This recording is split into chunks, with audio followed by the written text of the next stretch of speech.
guys, today I will show you how to make this particle effect. It looks nice, but the method to make this is pretty simple. I just use normal and noise to make this effect. Okay, let's go to Blender 5.1, and here we don't need a cube, we need a circle, curved circle. I'll put it here and connect that. So I will introduce the basic principle before I start this tutorial. And first I will use the normal. The normal, I mean this normal over the curve. So the normal is going outside like this. And if you have a normal node here, and you preview it, you will see the color which correspond with the location XYZ correspond with the RGB. It's smooth, and you can check this statistics here. Check the viewer. You can see the normal direction. To make it clear for you, I will use the instance on element here, and turn to geometry, and I will use a cylinder, and transform cylinder here to make the cylinder smaller. 0.1, scale it 0.1 and connect to here. You will see the cylinder is pointing outside. That's the direction of the normal. So that's what I see. And the normal is very important in this effect. And so the most important is to heritage the normal step by step. So here I will continue my tutorial. Here I will use the curve to tube here to turn it into a geometry, and distribute points here. Distribute points not in grid, on faces here. So we have points, and we need maybe more points. Turn the density into 100. So that's the emitter. Here is the emitter. Then we will make the simulation system to give it a force to make it move. So here I will use set position as always. So if you put the normal here and give it to offset, and you press plane, you will have nothing here. It stays in the original position. So the reason why that happens is because the normal is not heritated from the beginning. So here we need another node. It's called a store node attribute. It's a very traditional node. We turn to vector and we store it normal here. Then we want to use it. So here we choose and we use the name attribute here, connected to offset, and you will see. Press play. Yeah, it worked. So that's what we need. For now, the force is too much strong. So we need a mass vector here, turn to scale, and scale it to 0.1. So make it much smaller. You will have this maybe a little bit more smaller, 0.05. It's much nicer. Then we have the normal.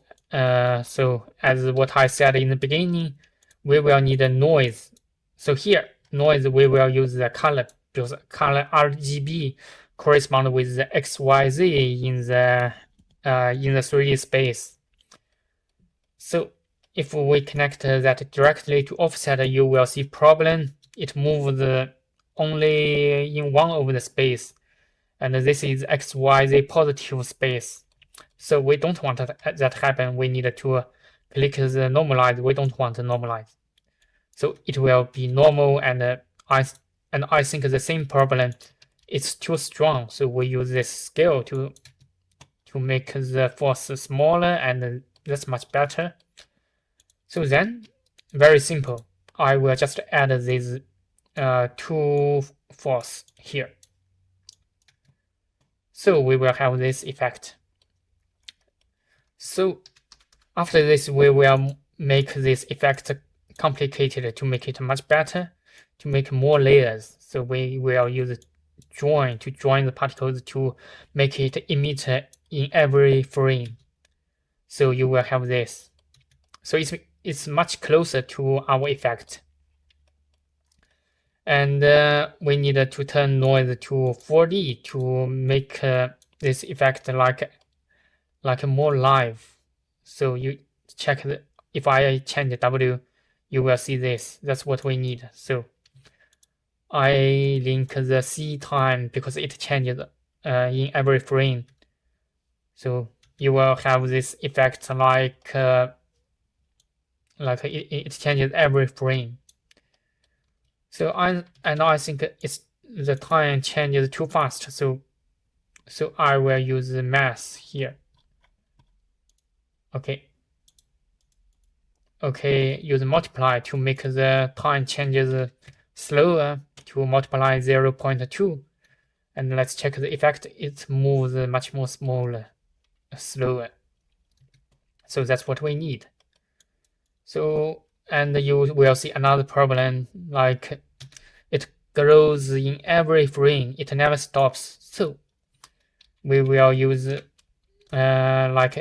it's a fixed function, like we define the time, and the time changes like the time at value 1 at every frame. And after you delete this time, you can make it like compare with a value. If it's bigger than this value, you can delete that. So here we name it time. So if it changes and it's greater than 50, so we delete this point. So we connect them in our system. So this is a fixed function. If you don't understand this, maybe you need to memorize this. So you can see it worked. Okay, then we will set a radius to make our effect maybe look nicer. I will use random to define the radius. Maybe maximum is 0.05, minimum 0.02, and I think that's good. So connect to radius, you will have this. The particle is much smaller, so in this condition, you need to increase the density to make it look better. So here, if you have too many points, you will need to use bake to bake them in advance. Then it will save memory, save power for your computer. But for me, and I think the density 1000 is okay. Maybe in your effect, in your final effect, you will turn to like maybe 1 million. So, and I think that's almost we're almost here in geometry nodes. So then we turn to rendering. So I will give it a default material. And if we switch to rendering here, you will find that the particle info node is not working here. So we will like define the attribute by ourselves to make the rendering. Here, I use still store the attribute to attribute node, and the name I will name it v because I will use the velocity here. And because it's velocity, it's a vector, and I want to use a float, so I use the mass vector here, and I choose the length to turn the vector into a float. So then I can press Ctrl Shift left click to preview this value. You can see the value range, and if we have that, I can map rating the value 0.0 maybe 8 to 0.1. So by this function, I limit the value like between 0 to 1, and it's much better for rendering. If we use the attribute here and Ctrl Shift to preview this, and I use ramp, like you can separate the particles by this, and then you can like mix the color, maybe let me check, maybe like this, maybe to make it much more easier to see. We can use emission, and we can change the areas of the color. So so that's very important to define our own values like this, and remember to map them, because if it's 0.08, it will be very hard for you to use the ramp to separate them. So we are not finished. I also use the proximity and use the point here. You turn to point, and I map ranged the distance from 0 to 1, turn it to 1 to 0, and I use the mass vector, and I add these two values together. If we turn to rendering, you will see nothing, but if we turn the input maximum, you will see what happens. There is a red coming like this.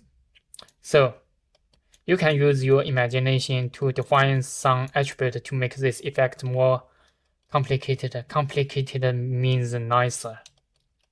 So I think that's a whole tutorial. I hope you learned something. If you like my video, please thumbs up. Okay, for watching. Bye bye. See you next time.